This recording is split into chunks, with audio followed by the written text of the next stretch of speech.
Lakeside Little Theatre is pleased to present the Legacy Project. Today's guest is the multi-talented Peggy Lord Chilton. Her career began humbly on the streets of Greenwich Village, where she sang and cracked jokes, and then it moved inside to seedy strip joints and smoky lounges. But eventually, she entertained at the swank Playboy clubs. From there, she went on to stage and screen, appearing in films, television shows, and live productions. But her life changed, and she moved to Lake Chapala, where she has directed and performed in dozens of LLT shows over the years. So get ready to hear her amazing life journey as we enjoy a conversation with Peggy Lord Chilton. Peggy, welcome to the Lakeside Little Theatre Legacy Project, and I want to thank you for taking the time to be here with us today. Well, thank you. Peggy, you have had and are having such a wonderful and varied career that it's hard to know where to start. But since I mentioned that you sang in a strip club, I know everybody watching this video wants to hear about that. So how did a young, innocent folk singer get booked into a strip club, and what did the owner say to you when you showed up? Well, I had recently graduated from the Royal Academy of Dramatic Art in London. I'd done a few little things off Broadway, played with the Stanley Wolf Players that toured the the Catskill Mountains and the Adirondack Mountains.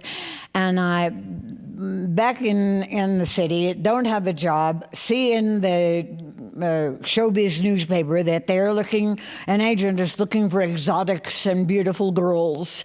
And I didn't think I was particularly beautiful, but I was exotic because I had a really good British accent. So I went to the agent's office and I said, I'm an actor. He said, well, we don't need any actresses. And I said, well, I can sing. And he says, oh, good. You can start tonight. And I thought, oh, terrific. Little did I know that a new rule had been instigated that day in New York City, that all strip joints had to have what they call a straight act, which would be a comic or a singer who didn't strip. And I thought, oh, I didn't know this, but I go home and I get my best dress and on 3 crinoline petticoats, and I get down to the Paradise Club in Greenwich Village, and I'm thinking I am on my way. In the front of this Paradise Club are all these pictures of women, scantily clad, and I think, I wonder what this is. In I walk, and here's the owner, and he says, who the hell are you? And I said, well, I'm your new singer. And he says, Jesus Christ, they sent me the Virgin Mary. I did my week, and I got paid. And the agent called me and said, I've got another job for you. He said, I don't want to work another strip joint. He says, it pays $3.50 a week. I said, I'll take it. Somewhere along the line, while you were working in clubs, you acquired an ocelot, a small wildcat. How did you pick up an ocelot in a nightclub, and did you ever perform with it? Oh, well, I didn't perform with him on stage, but he was on several television shows with me.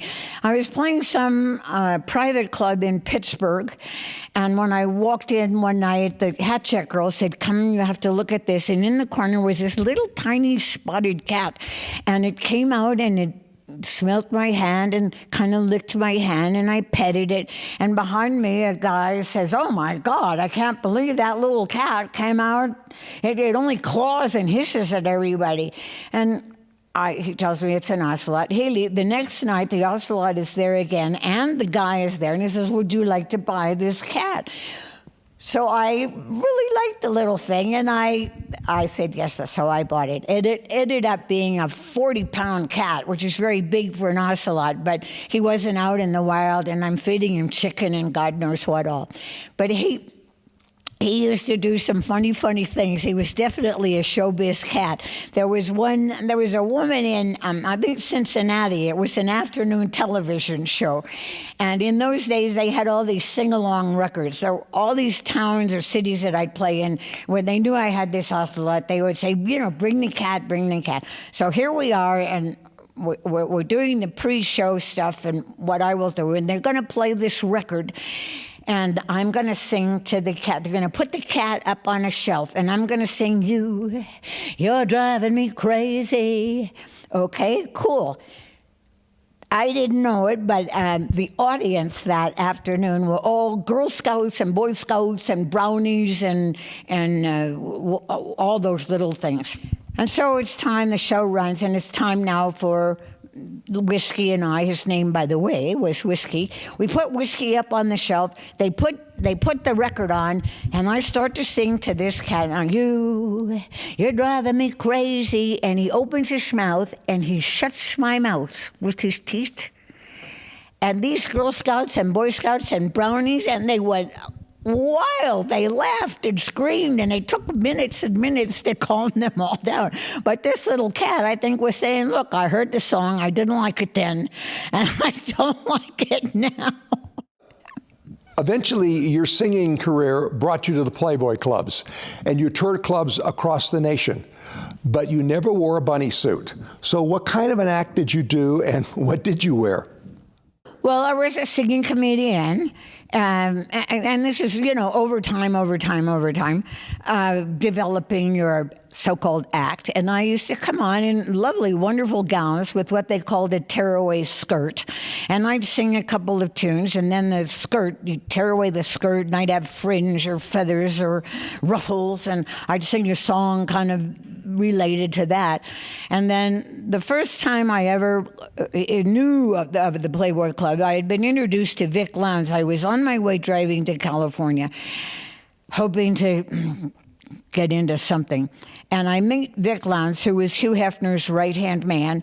And he says, well, come see the show tonight. So I'm sitting with Vic, and we're watching the show. And at the end of the show, he says, what did you think? And I said, well, it's good, but you have no comedy. And he says, oh, you think you can make these people laugh? And I said, well, sure. So, okay, you're on tonight. Down I go, I get my stuff out of the car, and I don't know why, but I grabbed an old ski sweater. So I go on, I did the musicians, and all of those Playboy clubs were just phenomenal, so you didn't really need a rehearsal, just show them the sheets. At any rate, I do my song, and I tear the skirt off and do a Charleston, whatever, and just for the hell of it, I put on this big ski sweater. So now I've got the sweater, it's just, down to the top of my thighs, and sit on my stool to start with the guitar stuff. Right before that, Hefner evidently had said to Vic, well, what do you think? Can we put her in a bunny suit? And by the time I put the sweater on, they said, no bunny suit. This sweater is outrageous.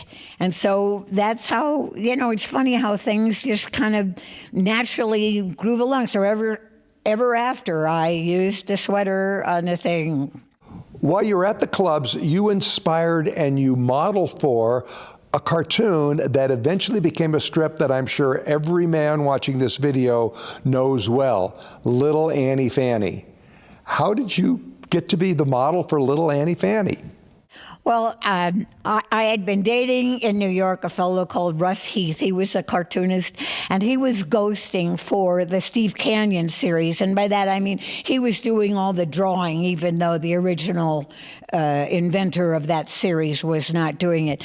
And I was playing the Chicago Playboy Club, and before that, Russ had done a cartoon of me that I was using for publicity shots instead of a headshot. So Russ comes down to Chicago to see me, and, my day off, we'll go on a date.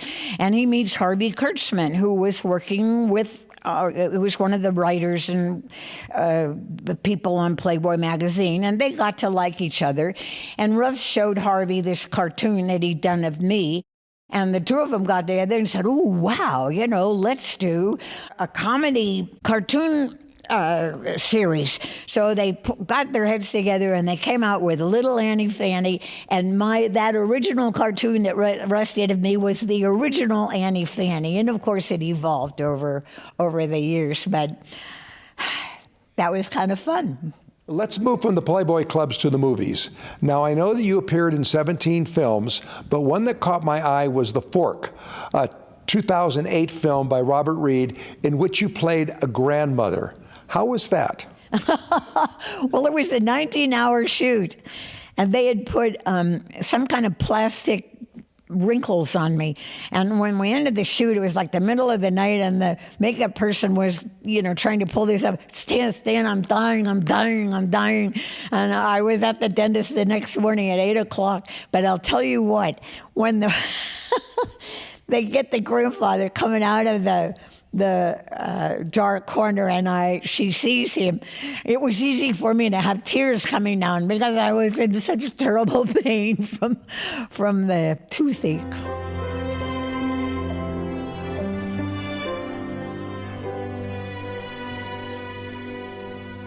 Tatele, eine Tatele,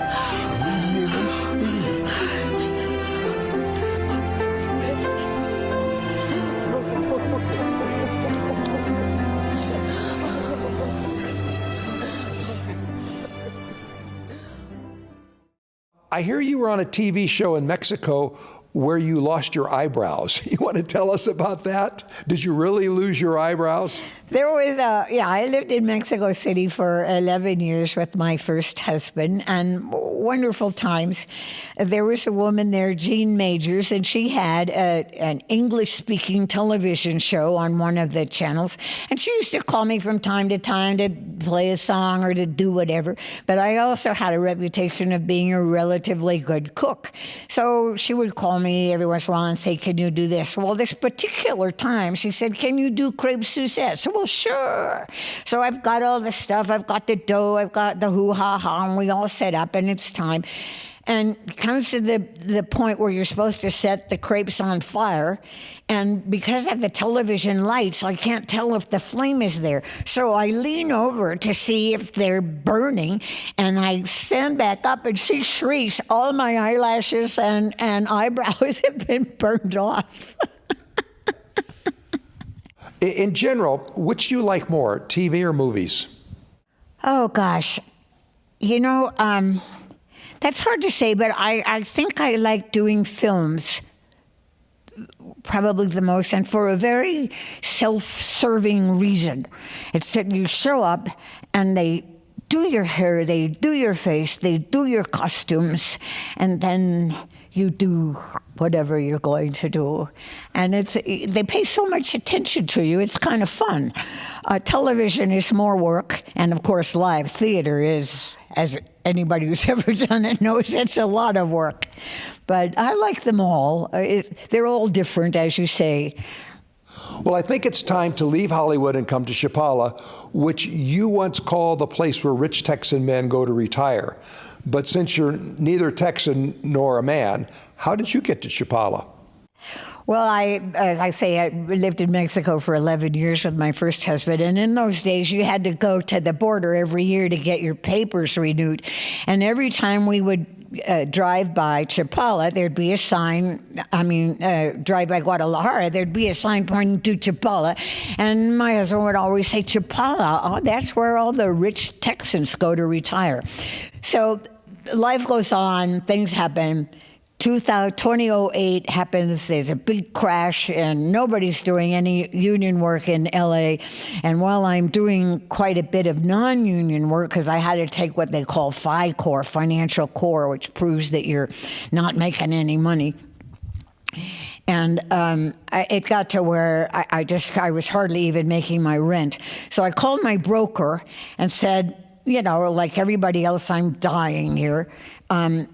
I can go back to Minnesota, where my family lives. I can go back to Scottsdale, Arizona, where I raised my children. Or there's a place in Mexico called Chapala. Now, my broker's name was Tammy Escobar. My broker's name was Tammy Escobar. And she says, no question, Chapala.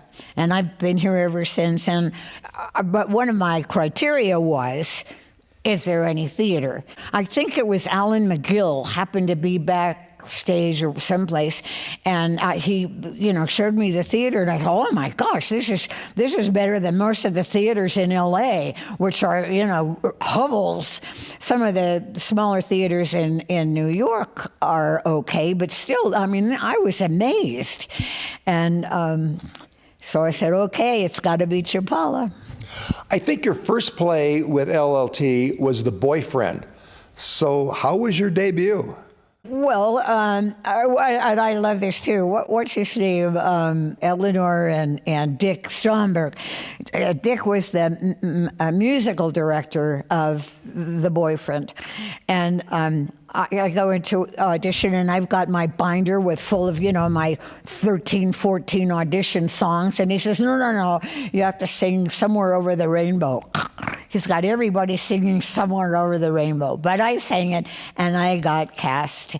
And I got cast as the dowager, God knows what. And it was a lot of fun. But watching this, to see The Boyfriend, to see all these 50 and 60-year-old women with false eyelashes on, playing the parts of 16 and 17-year-old girls, I thought it was hysterically funny. And emailed all kinds of people, directors and theater people that I knew in the stage, and said, you've got to do this. You've got to do The Boyfriend with all these older people. It's a riot. And the show, I think, was a big success, and I've been friends with Dick and Eleanor ever since. You also played Mother Superior in Nonsense, but you were in a wheelchair. What happened, and how did the play go? I had done Nonsense at Actors Lab in Arizona, Scottsdale. And then Barbara Klippinger was doing it here. And I got cast as the Reverend Mother, which I loved the part. And of course, shortly before we opened, I fell and broke my leg. So I played the whole part in a wheelchair, but it worked. Well, we're about out of time, but before we go, I really have to ask, you've been with the Lakeside Little Theatre for over a decade now. What brings you to LLT and what keeps you here? Well, first of all, they're very professional in the way they run the theater. And the other thing is this town, this area is just full of talent. It's absolutely amazing. It's musicians and singers and actors and artists, and this theater has exploited the talent to such a wonderful extent, in my opinion. And so, bravo, here, become a member. It's a wonderful organization. Well, I'm looking forward to seeing an announcement of another Peggy Lord show, and I will be first in line for tickets. But in the meantime, thank you so much for taking the time to be with us today, and thank you for all the entertainment and fun that you have brought the people of Lakeside over the years, and I know you're going to continue to bring. Well, I hope so, because I love all the people here. This is a great, great, fun place to be.